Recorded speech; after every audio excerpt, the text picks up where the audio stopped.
খা গৰুৱে শিং জোকাৰি কি যুঁজিবলৈ যায় বুলি যে কিতাপত পঢ়িব পাইছিলোঁ। ইয়ালৈ আহোঁতে আপুনি কিহত আহিছিলে সেইটো সময়ত? নাৱত আহিছোঁ। নাৱত? কেইদিন লাগিছিলে মাজুলী পাওঁতে? মাজুলী পাওঁতে 3 দিন লাগিছিল। এই দুটা তোমালোক দুটা লোৱা, এটা লোৱা। এতিয়া ধুনীয়াকৈ কেম্বুত খেলি আছে ভাৱৰীয়া প্ৰস্থানৰ চাপৰ। এয়াই জীৱন ভকতৰ হয়নে? যি লাই খুঁটা পুতিছে সেই লাই খুঁটা ভাগ এই ভাগ চক পাহাৰ তুলসী কাঠ সেইফালে দেখি। সুপ্ৰভাত বন্ধুসকলে স্বাগতম জনাইছোঁ জীৱনৰ ৰঙৰ অন্য এটা ভিডিঅ'লৈ। আগৰ ব্লগকেইটা আপোনালোকে চাইছে যদি গম পাইছে মই মাজুলীত আছোঁ আৰু আজি আপোনালোকক দেখুৱাবলৈ লৈ গৈ আছোঁ শ্ৰী শ্ৰী আউনীআটী সত্ৰ। আৰু সেই সত্ৰভাগৰ মই শিষ্য আমাৰ দেউতাৰ তাতে মানে শৰণ লৈছিল আৰু মই লোৱা নাই বাৰু, গতিকে দেখাবলৈ খুব সুন্দৰকৈ চেষ্টা কৰিম। এতিয়া বেছি দেৰি নকৰোঁ, একাপ চাহ তাহ একাপ খাই মেলি ধুনীয়াকৈ ওলাই দিওঁ। সুপ্ৰভাত দাইটি একদম বোলো পূজাৰ কাৰণে তুলসী আগ আৰু দাইটিয়ে পূজা কৰিছে ধুনীয়াকৈ।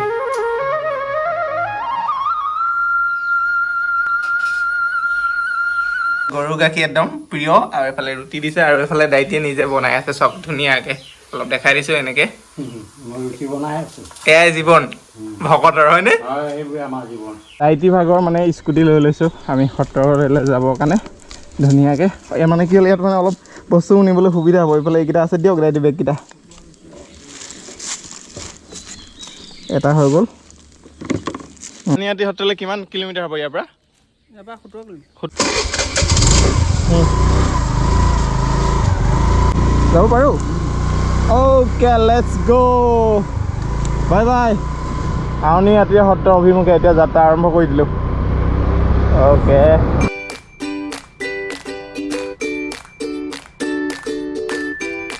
এইফালে চাওক মাজুলী কলেজ। চ' এনেধৰণে গৈ আছোঁ চাই ব্লগিং কৰি মটৰ ব্লগ। স্কুটি হেলমেট বেগ ইয়াতে ৰাখি লৈছোঁ। এইফালে মূল তোৰণ ভাগ মই দেখাই দিছোঁ। চকলে কি বনাই আছে ককাইদেউ? বাজু মানে ভাওনা বাজু মানে হাতত পিন্ধা হয় ন? একদম ধুনীয়াকৈ কৰি আছে। আৰু এতিয়া ভিতৰলৈ খুব সুন্দৰকৈ প্ৰৱেশ কৰোঁ। আৰু 1653 চনতে প্ৰতিষ্ঠা কৰা আউনীআটী সত্ৰ।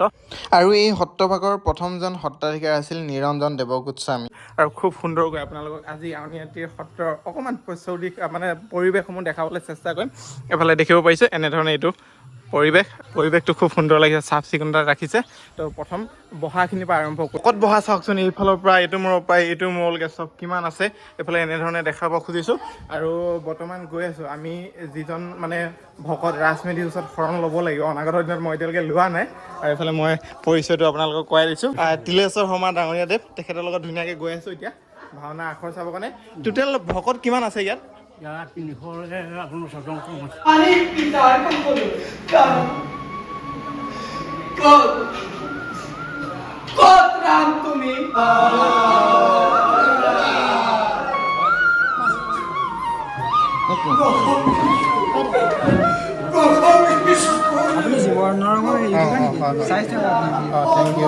সেৱা লৈ আহিলোঁ। এইফালে জীৱনৰ পৰিয়াল ওলাইছে। কি নাম মানে এই সত্ৰ? তুমি ভকত হয়? আচ্ছা, অলপ এনেধৰণে দেখাই দিছোঁ, ভাল লাগিছে। মই পৰিয়াল ওলাইছে, ময়ো মানে কি হ'ল ইয়াৰে শিষ্য হয়। এতিয়ালৈ শৰণ লোৱা নাই বাৰু। ঠিক আছে, আহিছোঁ আগলৈ যাওঁ দেই। এতিয়া চাই আছিলোঁ আমি বৰ আখৰা হয় নাই? মানে ভাওনাখন কেতিয়া হ'ব? আৰু এইফালে এজন ভকত আছে, এফালে এজন ভকত আছে ধুনীয়াকৈ। ভাৱৰীয়া প্ৰস্থানৰ যেতিয়া এটা চাপৰ আছে নাই, অলপ খৰকৈ বজোৱা দেখিব, সেইটো অকণমান বজাই দিয়া দুইটাই। প্ৰস্থান, অঁ ভাৱৰীয়া প্ৰস্থানৰ চাপৰ।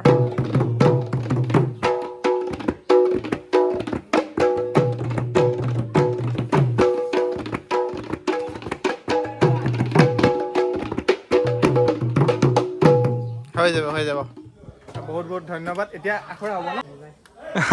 বাই বাই নহয়, বাই বাই ক'লে বেয়া লাগিব। কৃষ্ণ বিদায় লৈছোঁ ইয়াৰ পৰা। এতিয়া আগত পৰিৱেশ মই চাব লৈছোঁ। দাইটি যেতিয়া সত্ৰলৈ আহিছিল কিমান চনত আহিছিল মনত আছেনে? মনত নাই। এতিয়া আপোনাৰ বয়স কিমান হৈছে? 76। তেতিয়া ইয়ালৈ আহোঁতে আপুনি কিহত আহিছিলে সেইটো সময়ত? নাৱত আহিছোঁ। নাৱত? কেইদিন লাগিছিলে মাজুলী পাওঁতে? মাজুলী পাওঁতে 3 দিন লাগিছিল। 3 দিন 3 ৰাতি? 3 ৰাতি চক। তেতিয়া ইয়াত ভকত হ'বৰ কাৰণে আহিছিলে ধুনীয়া।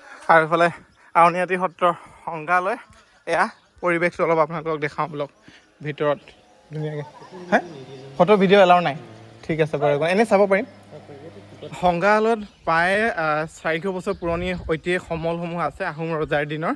গতিকে আপোনালোকে আহিলে 10 টকা এটা টিকট দি ধুনীয়াকৈ চাব পাৰিব। ময়ো চালোঁ, তাত ফটো ভিডিঅ' এলাও নাই। আৰু পৰিৱেশটো চাওক কি সুন্দৰ লাগিছে, খোলকেইটা চাওক। নামঘৰ ভাষা আউনীআটী সত্ৰ ধুনীয়াকৈ অকণমান আপোনালোকক দেখাওঁ। এফালে দেখিব পাৰিছে পৰিৱেশটো।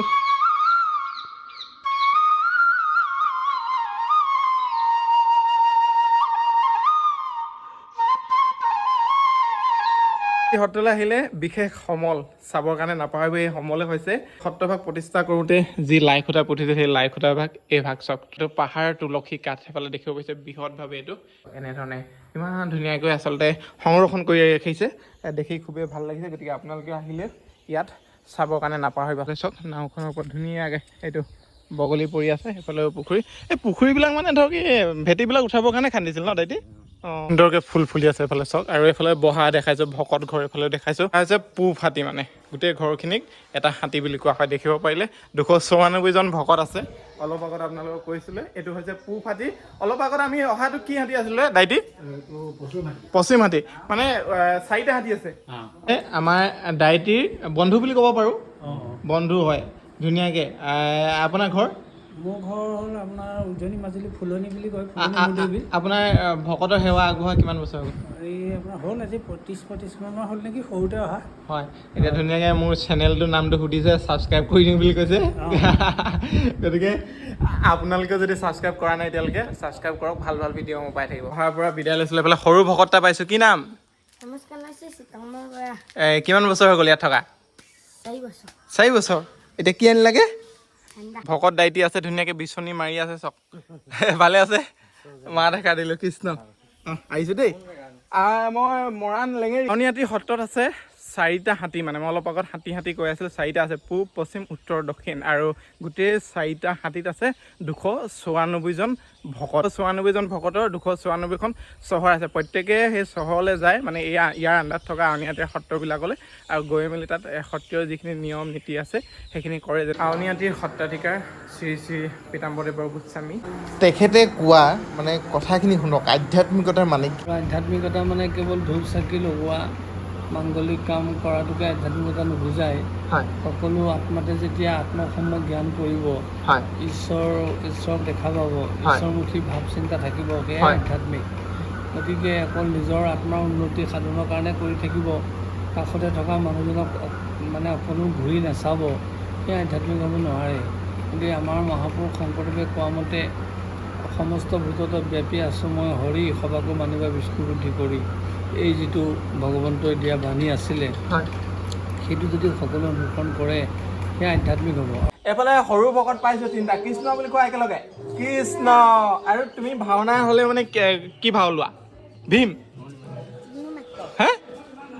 Bye bye bye bye. আৰু এয়া হৈছে সত্ৰৰ বাহিৰৰ পৰিৱেশ। মই এনেধৰণে অলপ দেখাই দিলোঁ, সত্ৰৰ পৰা বিদায় ল'লোঁ। দাইটি কিবা বজাৰ কৰিছে আৰু মই ইয়াত অকণমান কিবা দুটা বস্তু ল'ব লগা হৈছে। মানে মই দাইটি বহাত আছোঁ, দাইটি বহাত আমাৰ কণ ভকত দুটা আছে। সিহঁতক প্ৰয়োজনীয় দুটা বস্তু কি লাগিব বুলি মই সুধিলোঁ, সিহঁতে ক'লে পঢ়িবৰ কাৰণে জ্যামিতি লাগিব বুলি কৈছে। গতিকে জ্যামিতি দুটা লৈ লওঁ ধুনীয়াকৈ। এয়া খা গৰু চক,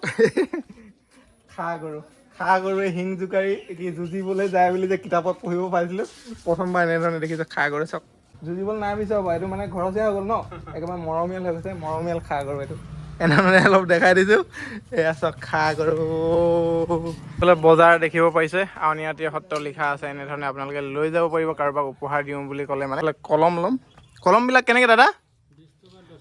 20 টকা 10 টকা কলম। আৰু লকেটবিলাক? লকেট হ'ল 50 টকা কৈছে। মই লৈছোঁ 3টা কলম, আউনীআটী সত্ৰ লিখা আছে ধুনীয়াকৈ দেখিব পাৰিছে। চিন চপে লৈ লৈছোঁ। আৰু এইফালে হেণ্ডমেড, এইফালে বেগবিলাকো এনেধৰণে আছে। আৰু লৈ ল'ম মই 2টা জ্যামিতি, বিশেষকৈ উপহাৰ দিবলৈ। এইফালে জ্যামিতি 2টা লৈ ল'লোঁ আৰু এইকেইটা কলম। আৰু ইয়াৰ পৰা এতিয়া বিদায় লৈছোঁ। গৈ থকা সমূহ ভিডিঅ' কৰি নাথাকোঁ, একেবাৰে মানে দাইটি বহাত লগ পাইছোঁ। সত্ৰৰ পৰা আহি পালোহি। আৰু এইফালে ভকত দুটাৰ কথা কৈ আছিলোঁ যে উপহাৰ আনিছোঁ বুলি, এই 2টা ভকত। তোমালোকে যে মোক বেলেগ কিবা লাগে বুলিও ক'ব পাৰিলাহেঁতেন হয় নাই? জ্যামিতি লাগে বুলি কিয় ক'লা?